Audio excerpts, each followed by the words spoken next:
India ಮೈತ್ರಿಕೂಟದಿಂದ ಹೊರಬಂದಿರುವ ಪಶ್ಚಿಮ ಬಂಗಾಳದ CM Mamata Banerjee ಒಂದು ಹೇಳಿಕೆ ನೀಡಿದ್ದಾರೆ. ಈ ಹೇಳಿಕೆಯಿಂದ ಕಾಂಗ್ರೆಸ್ಗೆ ಭಾರೀ ಮುಖಭಂಗವಾಗಿದೆ.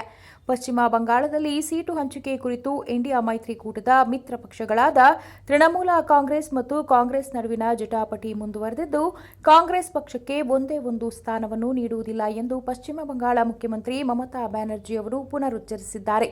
ನಾವು ಕಾಂಗ್ರೆಸ್ ಪಕ್ಷಕ್ಕೆ ಮಾಲ್ದಾದಲ್ಲಿ 2 ಸ್ಥಾನಗಳನ್ನು ನೀಡುವ ಪ್ರಸ್ತಾಪ ಮಾಡಿದ್ದೆವು. ಆದರೆ ಅವರು ಅದನ್ನು ಒಪ್ಪಲಿಲ್ಲ.